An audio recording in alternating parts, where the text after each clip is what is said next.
So, the next presentation is something which I'm also personally very interested in as well. As a member of the liberal media, I obviously spent a lot of time on the Guardian website, and its redesign over the last we'll find out how long it's been from Nick's presentation. I'm sure it's something I've been following closely myself. So I think as we're all settling down now, I think I should hand over to Nick Haley, who's the Director of User Experience for The Guardian, to learn how they've been doing this mobile-first redesign. Over to you, Nick. So, hello everybody, my name's Nick Haley and I'm the Director of User Experience at The Guardian. And in this talk I'm going to be talking about what we call the container model and blended content. And what that really is really talking about how we took a mobile-first approach to the responsive redesign of theguardian.com. So this was where we were in 2012. We had a desktop site and a separate mobile site. And both of them are really starting to kind of show their age. The mobile site in particular was quite slow, it was hard to update, and it didn't really have all the features and functionality that we really felt we needed on a mobile site. In addition as well, alongside our kind of very successful desktop site, it was very much seen internally as a kind of poor relation compared to our main desktop site, and it wasn't really in a position where we really thought we could kind of develop it over time. So in addition to where we were with those two sites, when we actually looked at the way in which people were accessing our content, we could see that digital habits are really changing. This is a graph from back in 2012, and we could see that at certain times of the day we were already mobile first. Certain times in the morning, certain times during the weekend, in particular when there's sport being played, we were already kind of like a mobile first organisation, as well as in the evening as well when lots of tablet traffic was growing. So based on the two sites that we had, but these changing digital habits that we could see in terms of consumption, we didn't really feel that we were kind of set up to take advantage of this huge growth in mobile and this huge growth in tablet as well. In addition to these kind of changing digital habits, we're also seeing this explosion in the number of devices that were being used to access our content. So in 2012, on one particular day, over 1,500 different devices were accessing our content, including I think one person trying to access the website on a Microsoft Zoom, which was probably quite a painful experience for them at the time. So taking advantage of all these devices, taking advantage of these mobile habits, it kind of led us down to a conclusion that we wanted to go kind of responsive. This is a journey that lots of kind of people have been on. This was kind of the responsive redesign approach that we wanted to take. In terms of our responsive strategy, I think there were lots of kind of different approaches that we discussed. There's an approach where you can take a desktop site and make it responsive down to mobile, and that's actually something that we did recently with our dating site Soulmates. You can kind of do a responsive redesign page by page, so you can change your home page, your section pages, or your article pages, and that's something that I think Microsoft have done recently with their kind of sites. But we didn't really feel that this was going to give a really joined up kind of experience. It's quite kind of incoherent as you move through a site if some of the pages are still desktop and some of them are kind of responsive on mobile. So the decision that we took was that we were going to create a standalone responsive mobile site and then slowly grow that up to tablet and then slowly grow that up to desktop. And this is an approach that also BBC News are taking as well. So at the start of the project, we really wanted to kind of focus down on what we were trying to achieve. We needed a vision for what we were trying to do. I think in all major redesigns that have a lot of stakeholders, you need something that's going to help you focus. We want to be the world's leading liberal voice, and really, we want to grow and we want to kind of develop a bigger, more engaged audience. And we started thinking about that in certain ways. We wanted to turn visitors into readers and turn visits into journeys. And that vision really kind of helped us focus on what we were trying to achieve. So right at the beginning of the process, we started with users. Started talking to users and started kind of understanding their different user needs. We're incredibly lucky at The Guardian in that we have our own in-house UX studio. This is something that we built over 18 months ago. And we started bringing people into the lab, started talking to them, starting to really understand, you know, what are their needs when they come to a modern day news site? What are some of the things that they're interested in? How do they like to access content? You know, what devices? And we also talked to them about kind of what their expectations were around a mobile site as well, so around a responsive site. Some of the things that came out were quite obvious. You know, people really want easy to find, well-organised content. You know, ease of use is really key. We're a news site. You know, they want to receive the latest facts as they happen. One of the things they ranked incredibly highly was speed and fast page load times, and I think that really kind of stuck with us when we were thinking about this site. Was, you know, how can we deliver news really, really quickly? How can we deliver it faster than ever before? As well as talking to users, we also started looking at data as well. So I think, like a lot of media organisations, we've really embraced kind of data in the last few years. We have a data analytics team, we have a kind of data science team, and we started kind of drilling into that data to understand, you know, how are people using our site today and how might they use it in the future. So what are some of the common journeys that exist on our site? What are some of the features that they use? But in addition also, what are some of the features that they don't use? So over time, with our existing desktop site, as you can imagine, it's been around for quite a long time. We'd added lots and lots of features over time. And what we wanted to really avoid with a responsive redesign was just lifting and shifting all of those features from the old site onto the new. We wanted to reimagine really what we were trying to do with the new site. And looking at those analytics and looking at those data flows really helped us with that. Focus. So I'm sure, you know, if any of you have worked on a kind of major redesign project, what happens very, very quickly is you end up with a huge long list of requirements.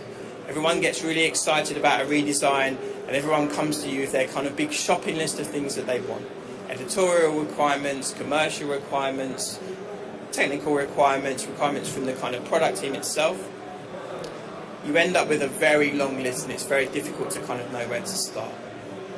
One of the great things about when starting mobile first and thinking about a responsive redesign, by thinking about mobile first, it helps you focus. And you have to focus. You have to focus down on the things that are really important to you, your users and your business. You know, when you start with mobile, you can't have a huge navigation system with hundreds and hundreds of items in it. You can't have multiple columns of content all kind of competing for your attention on the page. You've got a single column, you know, a very small amount of screen real estate. You have to prioritise. It's really painful. You know, you have to be quite ruthless, but it really helped us as an organisation think about the things that were important to us. So focus was key. So we had our vision, we kind of come up with our strategy. We started to think about how we were going to start bringing this site to life.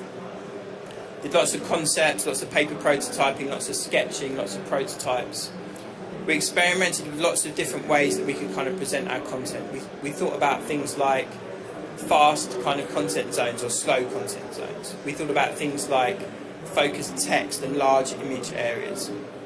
But none of it was really working. And I think, you know, when you start with mobile, it helps you focus. But one of the challenges is as you move up to desktop, you know, things start to change and more things come into place. And we weren't really happy with the kind of hierarchy of content that we had.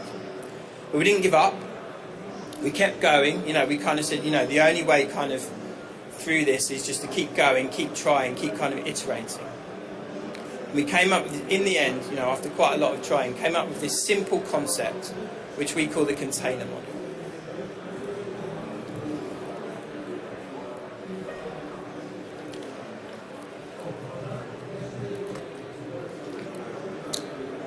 So what the container model is a different way of thinking about content and a different way of thinking about your site.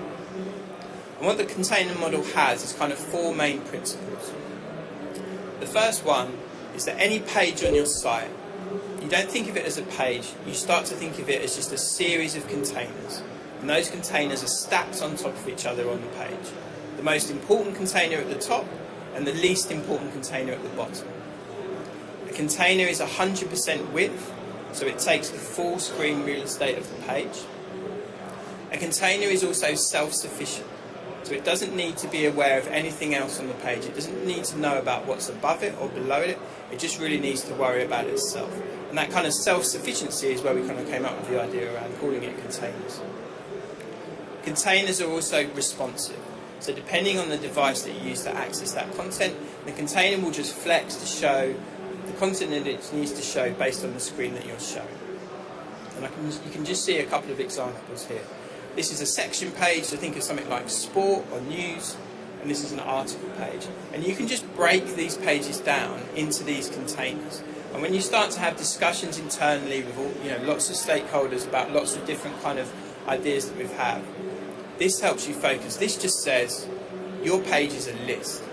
What's the most important thing that needs to happen on this page? Okay, let's put that at the top. What's the second most important thing? Okay, let's put that second on the page. What's the third most important thing? Let's put that third on the page. And the brilliant thing is that when you start to bring that amount of clarity internally, when you start to also play that back to users, that simplicity also makes it a lot easier for them. Makes it really easy for them to discover and engage with that content. Now, if you're a UX designer and you're kind of working on a big redesign, the holy grail is to kind of have this flexible modular system. And I've worked on lots of projects where we've kind of started to do this, but actually at The Guardian, this is something that we've actually managed to achieve. So this is the composition of a container. And this container on the right-hand side is, if you look on our beta website, this is our kind of news container. A container is made up of a series of slices. And slices are made up of items. And effectively, you build up your containers with this kind of modular system. But you start with the content. An item is a kind of single piece of content, a single story. And what you can do really quickly is you can assemble these slices in different combinations, and you can assemble the slices into different combinations into different containers. So by creating not a huge amount of code, you get a huge amount of flexibility in the end user experience. And you can recombine these slices and containers in lots of different pages, lots of different places, and lots of different pages. And I think, this is the real basis of The Guardian's responsive redesign. It's this kind of flexible modular system. So we had our kind of layout approach. We had our container model, and we were pretty happy with that. But then we started thinking about content strategy. So from talking to users and from starting to sort of test these concepts, what was really clear immediately was the way that we think about content internally in The Guardian is not the way that users think about content. So the way The Guardian is structured is we have desks. You have a news desk, a sports desk, a comment desk, a technology desk, a money desk. And that works brilliantly when you're commissioning content. That works brilliantly when you've got a daily newspaper and it's this cohesive whole and you kind of consume it from beginning to end and it's worked for hundreds of years. When you move into digital, that kind of way of thinking about content and that way of thinking about how you curate content and present it, it kind of starts to fall apart. Because actually people don't come to the site thinking, okay, I'm going to spend an hour and I'm going to read 50 pieces of content. They might come with a user need which is, I just want to know what's happening right now. I've got 5 minutes, I need to be really quick. Or they might come with a user need which is, I want you to show me something new about the things that I'm interested in. I've got a break at lunch, I've got 10, 15 minutes. I just want to read something interesting, something that I can talk about with my friends. So when we started to think about, these different user needs and the different ways in which people wanted to consume our content, this section-based approach it just wasn't really working for us. So we started to rethink it. We started to reimagine how we could package up and kind of curate our content together. And the idea that we came up with is this idea of blended content. So we blend content together from anywhere on the site. We don't really care, on our homepage in particular, where it was commissioned. It's kind of irrelevant to us. We're going to curate it and present it in a way which makes most sense to our audience. So at the top of the page, we have our headlines container. If you want to come in and you want to do your kind of update journey, we hit you with the headlines straight away. It's really quick, it's really fast. We then have our kind of highlights container, which is presenting a real kind of mix and range of really interesting content on The Guardian today. Content that, is going to be shared quite a lot, people that are going to be talking about. We also have a popular container, an in-depth container, a people in the news container. There isn't a people desk. We don't commission content about people in the news, but we do write a hell of a lot of interviews, and we write a lot of content about people in the news. And we feel that kind of packaging it up in this way just makes a lot more sense to our users. So we had our layout, we had our kind of content strategy. It took quite a lot of convincing to take people internally on that journey that this was the right thing to do. One of the ways we convinced them was testing our ideas. So taking stuff back into the lab, creating those prototypes. This is a really, really early, pretty low fidelity prototype of the mobile site and the desktop site, using our container model and using our blended content approach. And we took it into the lab, and the results were really positive. People kind of said to us, we were kind of quite scared that they were going to freak out, but actually, they said, this is great, I can come to the site, I can find the things that I'm looking for, but you're also giving me these ways that I can discover other pieces of content that I wouldn't normally have seen before. So testing our ideas was key. Once we tested those ideas, we wanted to start building them out in the open. So we wanted to start putting things live. We put our mobile site live as soon as it was ready. But because we'd started mobile first, we hadn't spent a lot of time thinking about that tablet experience, thinking about that desktop experience. We could have waited and done a kind of big bang launch, and I've done lots of big bang launches in the past, and they're quite painful. But we thought we'd do something different. We thought, actually, we'll just push the site live as it is today, and we'll let people opt into it. So we created a kind of beta program and set up our beta site. And that meant, lots of things were unfinished, lots of things were broken, lots of things we hadn't even thought about at all. That was quite a scary thing for a big traditional kind of news organisation to do. But we felt it was crucial because no matter how much testing you do, no matter how much kind of research that you've done, the only way to really find out if your ideas are actually going to work is to put them out into the world and get real people using them on real devices in real context. And that's the only way you can understand what works and what doesn't. So we launched our beta site in February, and we got a hell of a lot of feedback. 26,000 pieces of feedback we've received since February this year.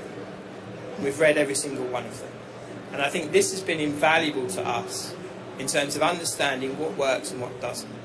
Because when you're redesigning a major website, you might have this incredibly clear understanding of what you're trying to achieve. But actually all you have is a set of assumptions about what you think is going to work. You actually have no idea. Putting things out into a beta, putting it live, getting this amount of feedback, let us understand, okay, what's working and what's not for our users. It's not about just kind of doing what they say. It's not just about kind of, taking all this feedback and going, okay, we must do this. It's about reading all of this feedback and understanding what they actually need. And we learned things really quickly about what we needed to prioritise in our kind of development process as we were going from mobile up to desktop. So things like our commenting experience was pretty poor on desktop. Things like our navigation was pretty poor. We scaled up from mobile and hadn't really thought about it, how it was going to work on desktop. And, people tell you very quickly if things don't work for them on the site. We also got lots of feedback around, really simple things to fix that can make a really big impression to the user experience. Things around, our font size being slightly too big on article pages. Again, a really quick fix, but it gives you that real benefit. And that's only something you can learn by kind of developing out in the open. So, what have been the results of what we've done? I think we've launched our site in the US 3 weeks ago. It's kind of been a really successful launch since we've done that. We're currently, I think it was really announced last week, we're the second biggest English language newspaper website in the world, which is quite a big mouthful, second only to the Daily Mail. But going back to that point from the very beginning, when we first started talking to users about the things that are important to them, one of the things that they said was really important was speed. And we've really stayed true to that as well. We've focused on creating a brilliant experience for our users and something that really satisfies the business requirements, but we never lost sight of the speed that we needed to address. And our beta site is 3 times faster than our old site, and we're a lot faster than our competition as well.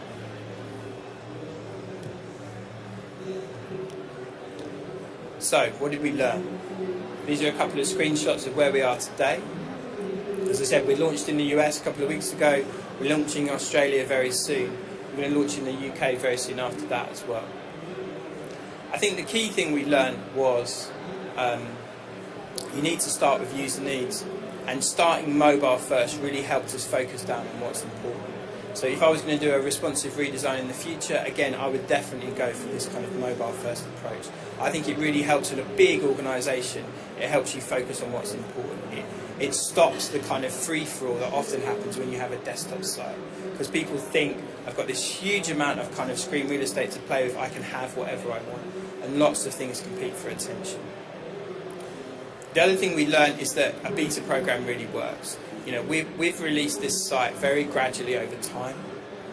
There isn't this sudden big bang where we flick a switch and kind of hide in a cupboard while all the feedback kind of comes in and we don't really know what we're going to get. We've already shaken out a lot of the issues that we know. And I think last but not least, we really feel with our kind of container model and our blended content approach that we've really kind of cracked this responsive design approach for a news site. We really feel we've got something new and quite interesting that kind of designs around the user needs that people have when they come to the site and also kind of gives them a great experience. And that's me there if you want to get in touch.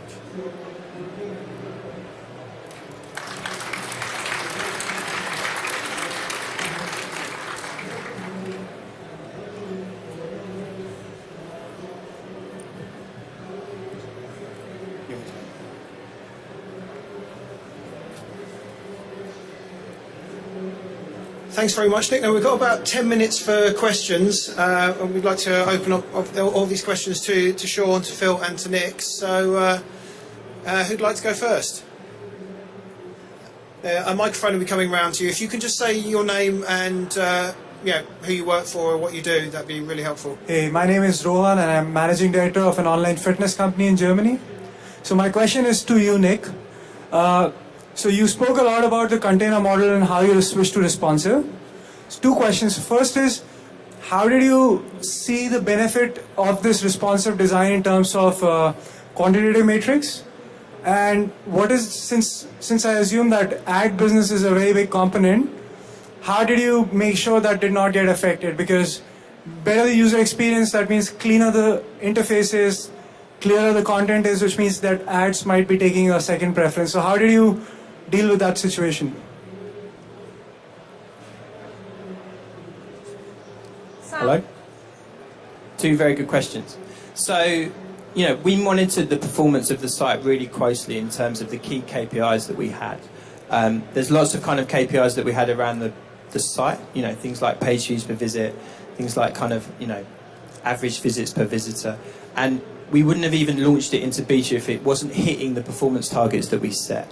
So, one of the benchmarks that we said was, we're not going to launch this site until it's better than what's come before. We're not just going to kind of throw away everything that we've worked on and launch this new site. It has to, it has to be a better user experience, but it has to perform better for the business in order for us to be able to switch it on, and it does. In terms of advertising, we've actually seen responsive as a kind of massive opportunity for us. I mean, one of the brilliant things about the container model is it actually opens up these huge slots on the page, especially at desktop, for advertisers. So, as well as having a news container, a kind of highlights container, a popular container, you can have a whole full width element, which can be a kind of advertising creative or a kind of sponsored component. And we've actually recently, this week, just did a big campaign with Android, where they really kind of took advantage of that. We still have the traditional MPU slots, kind of super headers at the top, but we're really starting to utilize these different areas of the page, where from an advertising perspective, you can create a really kind of immersive, compelling experience. You're not just relegated, as you are on lots of news sites, to a kind of MPU in the right-hand column. We've kind of moved away from that model, so I hope that helps. Over here at the front, a microphone's going to come around to you. Again, if you can say your name and where you're from. Castle from Viacom. Just wanted to know what process you went through to, this is for Nick, to increase the performance, page load speed, for example. so I'm not a developer, so I might not have all the answers. I think the key thing was, I'm not going to try and kind of blag this through, the developers just focus a lot of performance from the very beginning, and they are obsessive about speed. So we use a product called Speed Curve, which sends you a weekly report, and I showed the screenshot up there. It sends you a weekly report of the speed of your site. And if it starts to go up, the developers start going crazy and really start focusing on how they can kind of bring it down. You know, how can they refactor CSS? How can they look at their code? So it's kind of, you know, it's a key design principle for us in thinking about what users expect, but it's a key principle for them about how they want that site to perform. And I think that's, you know, that's how they achieve it. The technical aspects, I'm probably not the right person to talk to, but from working with them, you know, they're just thinking about it all the time. You know, because it's better for them, it's better for users, it's also better for Google as well. You know, Google really likes fast sites. You know, Facebook likes really fast sites. So it's better for us in our business as well. Well, yeah, just from the developer's perspective, I mean, you mentioned Google. Google are doing massive things to help developers do that sort of stuff. So there's a whole bunch of performance, memory monitoring stuff that's in Google Chrome. I mean, Firefox have just released a developer-specific browser that I'm pretty sure will have all that sort of stuff in it. I know Microsoft have got a timing part of their developer tools, and you can hook things into automated processes to make sure that when you do a check-in, you run some tests, that these things are measured. So. Sean, if there's anything you'd like to contribute to that? Okay. Hello. Oh my God, that's so loud. I'm Becky from ASOS. I'm a product manager. Really interesting. I'm quite surprised you didn't mention anything about your app though, because it's obviously quite successful and you've got a good push strategy. So I'm interested to know differences in the behaviours you're seeing from customers accessing your responsive site versus your app, and what approach you take to that.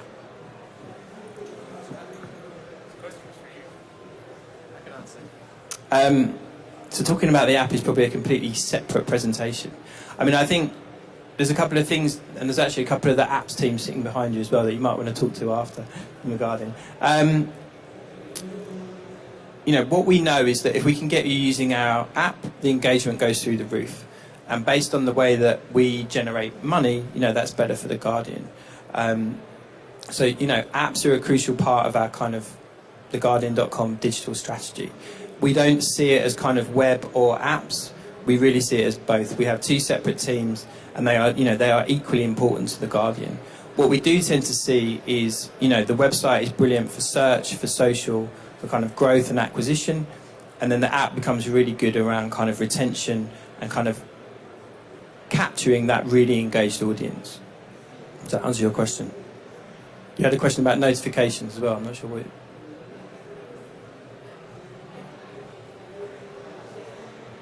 That's fine. And there's another question down the front.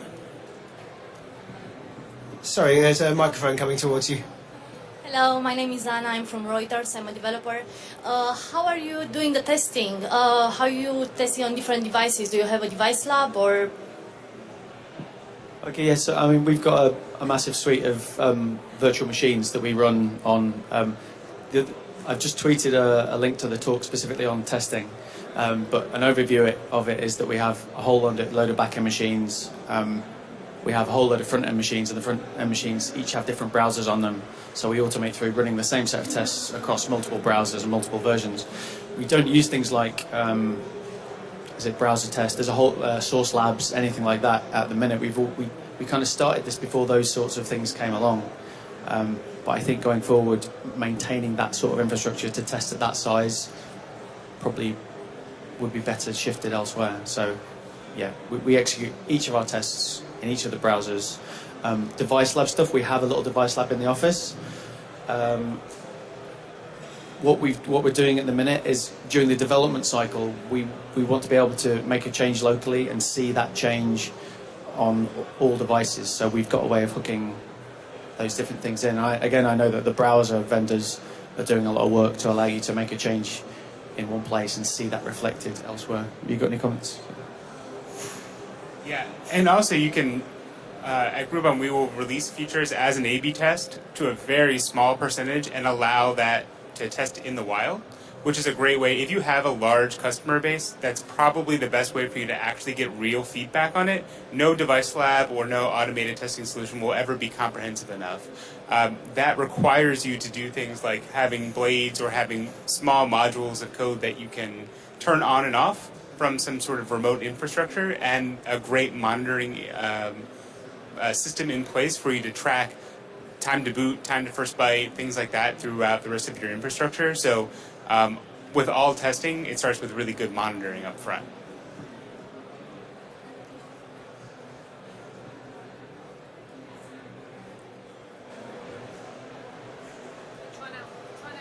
Hello, sorry. Loud. What are you using to take metrics, like for every feature? Okay, yeah, again, I mean, so we used to do some automated testing, which was, again, this was quite a while back. We used to do things like just monitor the CPU usage. So we'd only have the browser running, we'd only have the application running, we'd have the test running, and we'd monitor, information for that machine. I don't think we've ever integrated some of the browser-based monitoring functionality that is available, but that would certainly be the way that we do that in the future. So to be honest, what we've generally done is we've had that general monitoring side of things, CPU usage, memory usage, and then when we've seen spikes, we've drilled down at a developer level, right, okay, we're going to have a sprint here and we're going to focus entirely on performance. It's kind of, we have a benchmark, and when we go over that level, we go, right, now it's time to fine tune again. I mean, the difference that I guess we've got is that we ship an SDK. We can't push out individual things at a time, so we need that full automated testing. We need a fast development cycle so we can test and ship. But yeah, so that's what we do. Okay. Excellent. Well, thanks very much. I'm afraid that's all we've got time for. I'd like to personally thank Sean, Phil, and Nick for